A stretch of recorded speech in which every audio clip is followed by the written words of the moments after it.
উপেন ভট্টাচার্যের পুত্রবধূ বেশ সুন্দরী। একটি মাত্র ছোট ছেলে নিয়ে অত বড় পুরনো সেকেলে ভাঙা বাড়ির মধ্যে একাই থাকে। স্বামীর পরিচয় বউটি এ গ্রামে পরিচিতা নয়। অমুকের পুত্রবধূ, এই তার একমাত্র পরিচয়। কারণ এই যে স্বামী ভবতারণ ভট্টাচার্য ভবঘুরে লোক। গাঁজা খেয়ে মদ খেয়ে বাপের যথা সর্বস্ব উড়িয়ে দিয়েছে। এখন কোথায় যেন সামান্য মাইনেতে চাকরি করে। শনিবারে শনিবারে বাড়ি আসে, কোনো শনিবারে আসেই না। শ্বশুর উপেন ভট্টাচার্য গ্রামের জমিদার মজুমদারদের ঠাকুর বাড়িতে নিত্য পূজা করেন, সেখানেই থাকেন, সেখানেই খান। বড় একটা বাড়ি আসেন না তিনিও। ভালো খেতে পান বলে ঠাকুর বাড়িতেই পড়ে থাকেন, নইলে সকালের বাল্যভোগের লুচি ও হালুয়া, পায়েস, দই ও বৈকালের ফলমূল 12 ভূতে লুটে খায়।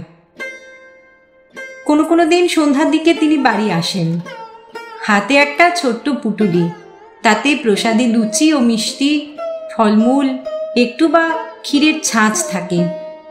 তার নাতি করুণার বয়স এই 7 বছর। না খেতে পেয়ে সে সর্বদা খাই খাই করছে, যা হয় পেলেই খুশি। তা কাঁচা আমড়া হোক, পাকা নোনা হোক, চাল ভাজা হোক, তালের কল হোক, আধ পাকা শক্ত বেল হোক, খাওয়া পেলেই হলো। স্বাদের অনুভূতি তার নেই। ঝাল, টক, মিষ্টি, তেতো তার কাছে সব সমান। ও করুণা, এই দেখ কি এনেছি। কি ঠাকুর দাদা? দাদু দাদু বলার নিয়ম নেই এইসব অজপাড়া গায়ে। ওসব শৌখিন শহরে বুলি করুণা শেখেনি। সে ছুটে যায় উৎসুক লোভীর ব্যগ্রতা নিয়ে। ঠাকুরদাদা পুটুলি খুলে দুখানা আখের টিকলি, একটা বাতাসা ওর হাতে দেন। ও তাতেই মহা খুশি। ঠাকুরদাদা যে জিনিস দেন তার চেয়ে যে জিনিস দেন না তা অনেক ভালো, অনেক বেশি। পুটুলির সেই অংশে থাকে বৈকালী ভোগের লুচি, কচুরি, মালপোয়া ও তালের বড়া। যখনকার যে ফল সেটা ঠাকুরকে নিবেদন করার প্রথা এ ঠাকুর বাড়িতে বহুকাল থেকে প্রচলিত। এখন ভাদ্র মাস, কাজেই তালের বড়া রোজ বিকেলে নিবেদিত হয়। করুণা এক আধবার পুটুলির অন্য অংশে চাইলে, কিন্তু তাতে তার লোভ হয় না। ওরকম দেখতে খুব ছেলেবেলা থেকেই তো সে অভ্যস্ত। সে জানে ও অংশে তার কোনো অধিকার নেই। ঠাকুরদাদার দিকে ও বোকার মতো চেয়ে থাকে। উপেন ভট্টাচার্য গলায় কাশির আওয়াজ করে পুত্রবধূকে তার আগমন বার্তা ঘোষণা করতে করতে বাড়ি ঢোকেন এবং শটাং দোতলায় নিজের ঘরটিতে চলে যান। রোজ তার ঘরটিতে নিজে চাবি দিয়ে বেরিয়ে যান এবং এসে আবার খোলেন। পুত্রবধূকে বিশ্বাস করার পাত্র তিনি নন। কোনো মেয়ে মানুষকে বিশ্বাস নেই। ও বৌমা, বৌমা, উপরে এসো। কে বাবা? একবার উপরে এসো। পুত্রবধূ ওপরে গিয়ে দেখে শ্বশুর পুটুলি খুলে কি সব খাবার জিনিস ত্রস্তভাবে হাঁড়ির মধ্যে পুড়ছেন। পুত্রবধূকে দেখে তাড়াতাড়ি তিনি হাঁড়িটার দিকে পেছন ফিরে বসে বললেন, বৌমা, ইয়ে করো তো, আমার ঘরে একটা আলো জ্বেলে দিয়ে যাও। আপনি রাতে কি খাবেন? ভাত রাঁধবো? না, তুমি শুধু খাবার জল 1 ঘটি দিয়ে যেও। এরপরে এ সংসারে বৃদ্ধ শ্বশুরের জন্য পুত্রবধূর রাঁধবার নিয়ম নেই। যার যার তার তার। ছেলে যখন আসে বাপের খোঁজ নেয় না, ওরা নিজে রাঁধে, নিজেরা খায়। উপেন ভট্টাচার্য এসে নিজের ঘরে তালা খুলে বড়জোর একটু জল, কোনোদিন একটু নুন চান পুত্রবধূর কাছে। এর বেশি তার কিছু চাইবার থাকে না, কেউ তাকে দেয়ও না। আজ পুত্রবধূর তার জন্যে রান্না করার প্রস্তাবে তিনি খানিকটা বিস্মিত না হয়ে পারেননি মনে মনে। বোধহয় সেই জন্যেই পুত্রবধূর প্রতি তার মনোভাব হঠাৎ বড় দরাজ হয়ে গেল। তার ফলে যখন আবার সে জলের ঘটি নিয়ে ঢুকল, তখন তিনি হাঁড়িটা সামনে নিয়ে বললেন, দাঁড়াও বৌমা, করুণাকে দিয়েছি, আর এই তুমি এই দুখানা লুচি আর এই একটু মিষ্টি নিয়ে যাও, জল খেও। পুত্রবধূ 2 হাত পেতে শ্বশুরের দেওয়া আধখানা ক্ষীরের ছাঁচ, খানচারিক লুচি, আধখানা ছানার মালপোয়া ও 2টি তালের বড়া নিয়ে একটু অবাক হয়ে দাঁড়িয়ে রইল। শ্বশুর হঠাৎ কেন এত সদয় হয়ে উঠলেন তার উপরে? না খেয়ে থাকলেও তো কখনো পচেন না সে খাচ্ছে না উপোস করছে। সে বললে, আমি যাই বাবা। হ্যাঁ যাও। পান আছে? না তো বাবা, এ হাটে আমার হাতে পয়সা ছিল না। করুণার পাঠশালার মাইনে 4 আনা বাকি, তাগাদা করছে মাস্টার, তাও দিতে পারছি না। পুত্রবধূর নাম তারা। গরিব ঘরের মেয়ে না হলে আর এমন সংসারে বিয়ে হবে কেন? নিচে নেমে এসে সে ছেলেকে ডেকে 2খানা লুচি আর মিষ্টিগুলো সব খেতে দিলে। নিজের জন্য রাখলে 2খানা লুচি আর 2টো তালের বড়া। ছেলেকে তালের বড়া খেতে দিলে ওর পেট কামড়াবে রাতে। সত্যি তার হাতে পয়সা না থাকায় কোনোদিনই রাতে সে কিছু খায় না। করুণার জন্য 2 বেলায় চাল নেওয়া হয় ও বেলায়। জল দেওয়া ভাত সন্ধ্যের পিদিম জ্বালিয়ে করুণাকে খেতে দেয়। তারপর মায় বয়ে শুয়ে পড়ে। নিত্য নক্ষত্র ওঠে আকাশে, নিত্য চাঁদের জ্যোৎস্নায় প্লাবিত হয়ে যায় ওদের মস্ত বড় ছাদটা। ও ছেলেকে নিয়ে অত বড় বাড়ির মধ্যে একখানা ঘরে শুয়ে থাকে। ইঁদুর খুটখাট করে, কলাবাদুর পুরনো বাড়ির কোণে কোণে চটাপট শব্দে ওড়ে, ছাদের ধারের বেল গাছটাতে বেলের ডাল বাতাসে দোলে। কোনো কোনো দিন ওর ছেলের ঘুম ভেঙে যায়। ভয়ে মাকে ঠেলা দিয়ে ঘুম ভাঙিয়ে বলে, ও কি খুটখুট করছে মা? কিছু না, তুই ঘুমো। ওই ইঁদুর বাইরে ছাদে, এই তো শোনো। ও কিছু না, তুই ঘুমো। শাকচুন্নি আছে মা বেল গাছে? না, সেসব কিছু না। শোনো মা, রেতার দাদা গল্প করেছিল তাদের বাঁশঝাড়ে শাকচুন্নি আছে। রেতার নিজেও দেখেছে একদিন, বুঝলে মা? তুই ঘুমো, ওসব বাজে গল্প। আচ্ছা খোকন, আমি একা একা রাত 8টার সময় পুকুর পাড়ে কেচে আসি, আমি তো কিছু দেখিনি। উপেন ভট্টাচার্যের পুত্রবধূর সাহস খুব, এ কথা গায়েও সকলে বলা বলি করে। অত বড় প্রাচীন অট্টালিকায় বহু ঘরদোরের মধ্যে ছোট্ট একটি ছেলে সম্বল করে বাস করে, ওই ভূতের বাড়িতে। বাবা, শ্বশুর তো কাল ভদ্রে বাড়ি ফেরে, স্বামীও প্রায় তাই। শনিবারে যদি বা এলো, রবিবার বিকেল দিয়েই চলে গেল। ধন্যী সাহস বটে মেয়ে ছেলের।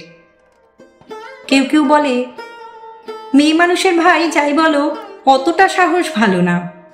স্বভাব চরিত্রের কার কি রকম তা তো কেউ বলতে পারে না। শেষ রাত্রে করুণা আবার মাকে ঠেলা মেরে বললে, ও মা ওঠো না, কিসের একটা শব্দ হচ্ছে। তুই বাবা আর ঘুমোতে দিলে নে। কই, কোথায় শব্দ? কে এসে দরজায় ঘা দিলে, কড়া নাড়লে ওদের ঘরের বাইরে। তারা ধর্মর করে উঠে বললে, কে? বাইরে থেকে উত্তর এলো, আমি।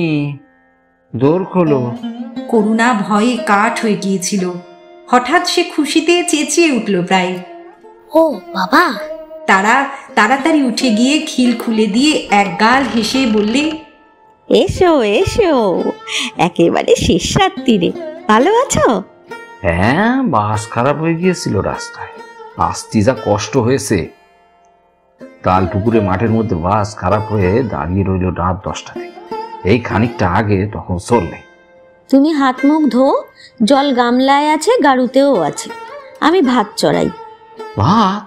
শেষ রাত্রি ভাত খেয়ে মরি আর কি। আমার পুটুলির মধ্যে সরু সিরে আছে, তাই 2টি ভিজিয়ে দাও। খোকা সরে আয়, তোর জন্য জিলিপি কিনেছিলাম, তা মেয়ে নেতা হয়ে গিয়েছে। এই নাও, খোকারে 2খানা দেও, তুমি 2খানা খাও। আমি খাবো না, তুমি খেয়ে একটু জল খাও। ও না না, যাবো সে, শোনো না, আমার পেট ভালো না কদিন থেকে। সরু সিরে ভিজিয়ে নেউর রস আর নুন মেখে বেশ কষলে কষলে কদ বের করে। থাক থাক, তোমাকে আর শেখাতে হবে না, হাত মুখ ধুয়ে এসো। যাবো, তার আগে ওই গাড়ুটা দাও দেখি। গামছাখানা এখানে রেখে দিও, আসছি আমি। তারা তখনই চিড়ে ভেজাতে দিলে। স্বামী এসে হাত মুখ ধুয়ে বসল। তার সামনে পাথরের একটা বড় বাটিতে চিড়ের কথ, নুন লেবু মিশিয়ে তাকে খেতে দিলে। স্বামী একটুকু মুখে দিয়েই বললে, বাহ, বেশ, নুন নেবু মিশিয়ে চমৎকার খেতে লাগছে। আর দেবো? না, এই বেশি হয়েছে। হ্যাঁ গা, ধার দেনা কত এবার? মাছ কিনেছিলাম একদিন 4 আনা, একদিন 2 আনা। আর খোকা আমসত্ত্ব খেতে চেয়েছিল, তাই বোস্টম বাড়ি থেকে কিনে এনেছিলাম 2 আনার। আম সত্য আবার কিনতে গেলে বড় নবাব হয়েছো না। স্বামীর মুখে কড়া সুরের কথা শোনা এই প্রথম নয় তারার। ওর চেয়ে অনেক বেশি রূঢ় ব্যবহার ও কথা সে সহ্য করে আসছে স্বামীর। গা সওয়া হয়ে গিয়েছে তার, তাও বিনি দোষে। খোকা খেতে চেয়েছিল, ছেলে মানুষ আবদার ধরলে ও কি বোঝে কিছু? অবোধ। না দিতে পারলে কষ্ট হয়। বারে, খোকা কাঁদতে লাগলো, দেবো না কিনে? না, বাপের বাড়ি থেকে পয়সা এনে দিও। মুখ সামলে কথা কও বলছি, বাপ তুলো না, খবরদার। ওরে বাপ রে, দেখো বয়েতে দূরের গর্তে ঢুকো না ঢুকি। তবু যদি বাপের বাড়ির চালে খড় থাকতো। ছিল না বলেই তো তোমার মতো অচপার মুখু আর মাতালের হাতে বাপ দিয়েছিল ধরে। তবে রে, স্বামী ভবতারণ হাতের কাছে ছাতা পেয়ে তাই উঁচিয়ে গেল তারার দিকে। করুণা চিৎকার করে কেঁদে উঠল ভয়ে। ওপর থেকে উপেন ভট্টাচার্য বলে উঠলেন, কে কে কি হলো? কে ওখানে? ভবতারণ উদ্যত ছাতা নামিয়ে বললে, তোমায় আমি ফের যদি ছোট লোকের মেয়ে কোথাকার। খবরদার, আবার বাপ তুলছো? বেরাও তুমি বাড়ি থেকে, দূর হও। তোমার মুখে ছাইয়ে নুড়ো দেবো বলে দিচ্ছি, বেরাও। হারামজাদি দেখ, এখনো মুখ সামলা বলে দিচ্ছি। বেরোবো কেন? তোর কোন বাপের বাড়ি করে রেখে গিয়েছিল জিজ্ঞেস করি? তুই বেরো। করুণা আকুল সুরে কাঁদছে বাবা মার ধুমধুমার ঝগড়ার মাঝখানে পড়ে গিয়ে। ওর মা এসে ওকে কোলে নিয়ে বললে, চল খোকা, আমরা এই বাড়ি থেকে চলে যাই, ওরা থাকুক যাদের বাড়ি, তোর আমার বাড়ি তো না। খবরদার, খোকাকে শুনো না বলছি। যাবি হারামজাদি, তুই একলা মরগা যা। খোকা তোর না আমার। বেশ, রাখো খোকাকে, আমি একলাই যাচ্ছি। যা, বেরো। করুণা ছুটে গিয়ে মাকে জড়িয়ে ধরে বললে, মা, তুমি যেও না, আমি তোমার সাথে যাব। খোকন কেঁদো না, তোমায় আমি কলকাতায় নিয়ে যাব, রেলবাড়ি কিনে দেব, মোটর কিনে দেব। এসো না এসো। না কলকাতায় যাবি রে? না। মাকে সে আরো বেশি করে জড়িয়ে ধরে। এমন সময় ওপর থেকে উপেন ভট্টাচার্য নেমে এসে ছেলেকে বললেন, এ তুই কি চেঁচামেচি আরম্ভ করলি ভোর রাত্রি? তুই মানুষ হলি নে এই দুঃখে, আর আমি বাড়ি আসিনি। কেন মিছিমিছি বৌমাকে যা তা বলছিস? আমি সব শুনেছি ওপর থেকে। তোরই তো দোষ, ও আমার ঘরের লক্ষ্মী। আপনাকে তো কিছু বলিনি, আপনি উপরে যান না বাবা। আমাদের কথার মধ্যে আসছি, কে বলেছে আপনাকে? আমি যাই না যাই সে আমি বুঝবো। আর তুই যে বলছিস বৌমাকে বাড়ি থেকে বেরুতি, আমার বাড়ি না তোর বাড়ি? আমি আজও বেঁচে নেই? তোর কি দাবি আছে এ বাড়ির ওপর? আমি ওপর থেকে সব শুনেছি। বদমাইশ পাজি কোথাকার। আমি মরবার আগে খোকনকে বাড়ি লিখে দিয়ে যাব।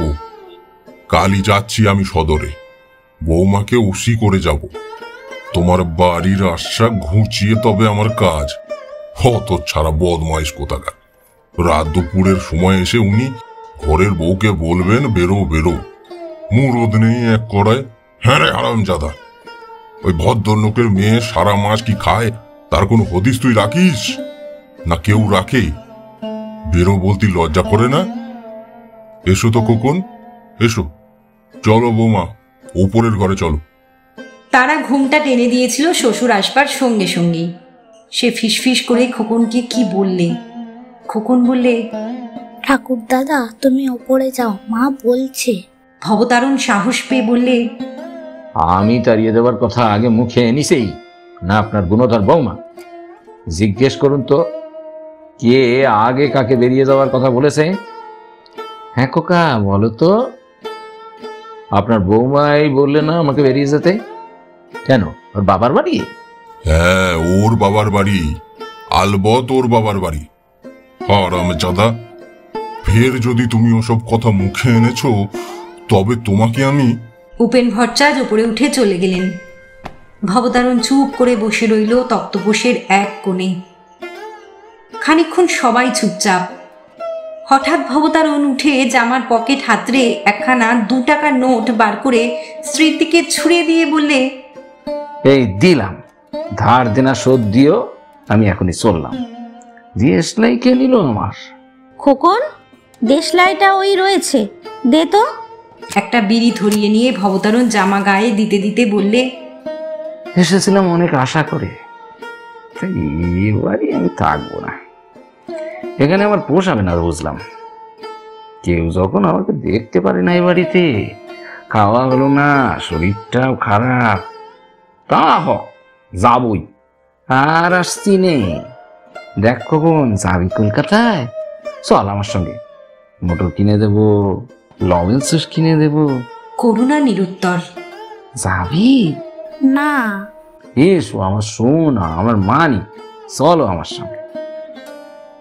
এই সময় তারা এগিয়ে এসে স্বামীর হাত ধরে বললে, কেন পাগলামি করছো?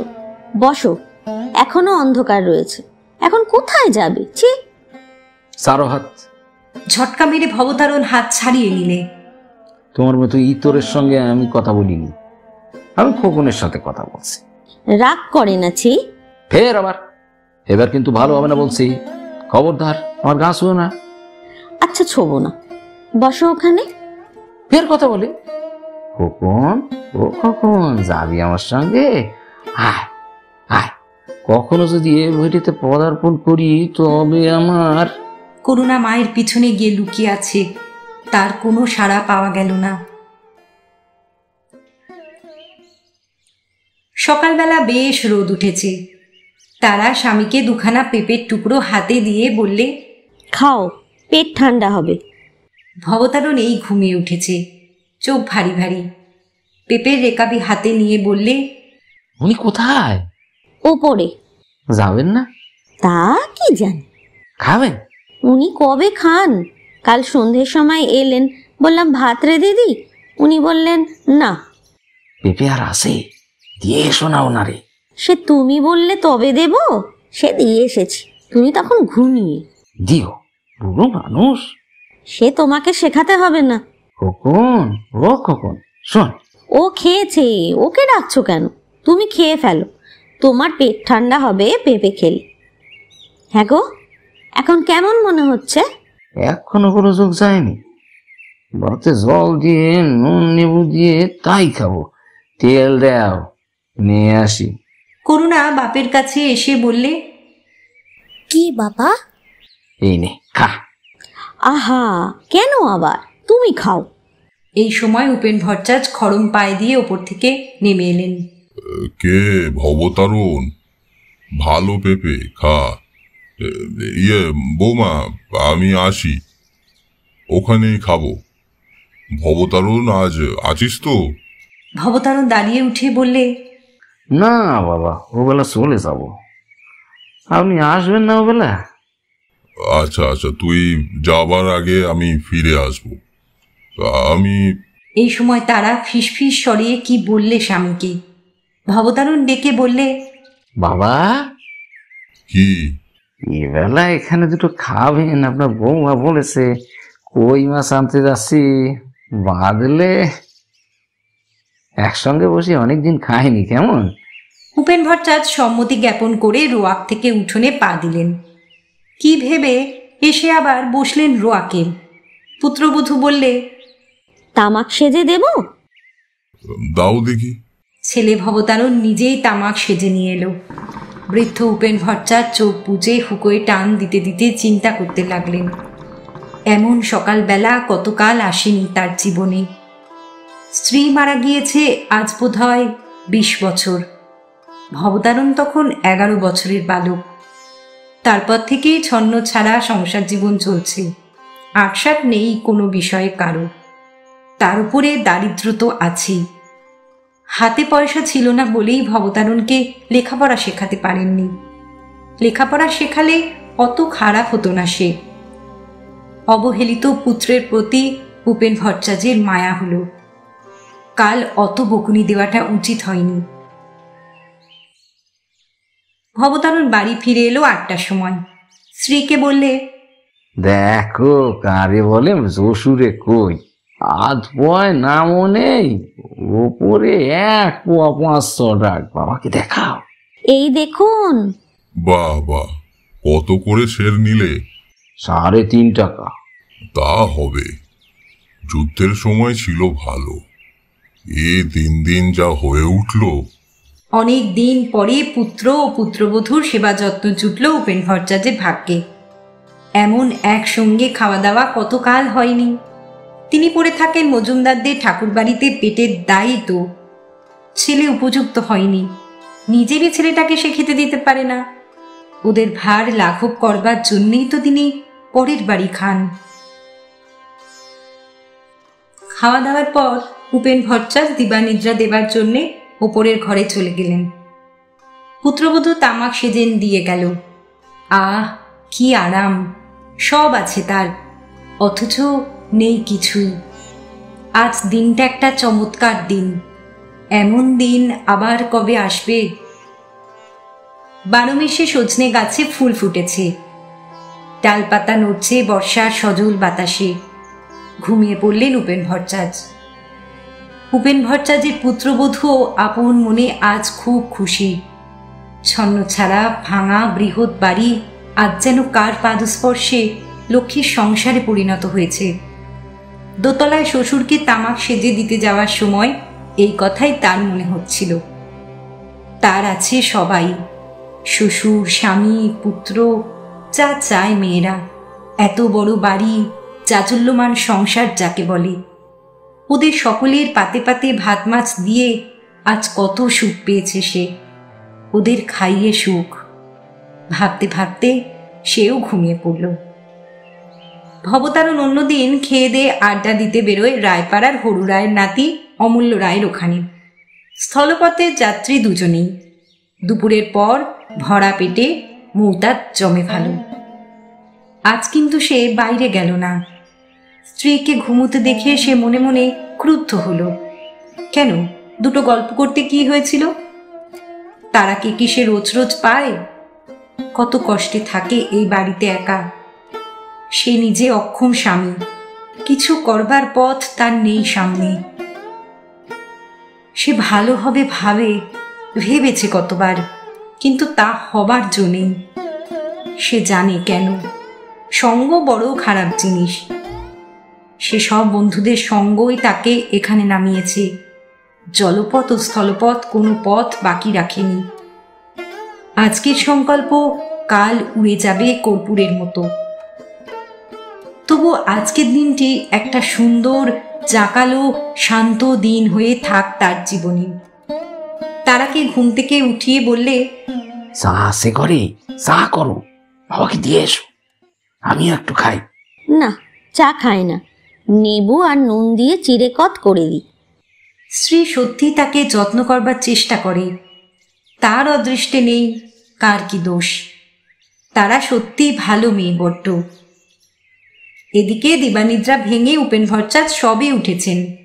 অমনি পুত্রবধূ গরম চায়ের গ্লাস নিয়ে এসে তার হাতে দিলে। বিস্মিত চোখে পুত্রবধূর দিকে চেয়ে বললেন, কি চা বাড়িতে ছিল? ছিল। বেশ বেশ। আর কিছু খাবেন? হ্যাঁ, তা কি খাওয়াবে?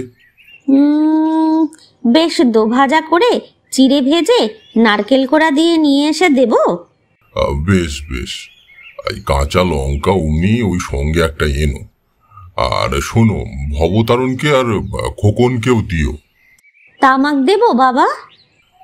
এখন না, চিড়ে ভাজা আগে খাই, তারপরে। বাহ, মৌতারটা নষ্ট করে দেবে বৌমা। এমনই সুন্দর হাসি খুশির মধ্যে সেদিনের সূর্য ডুবে গেল চামদার বড় বিলের ওপারে।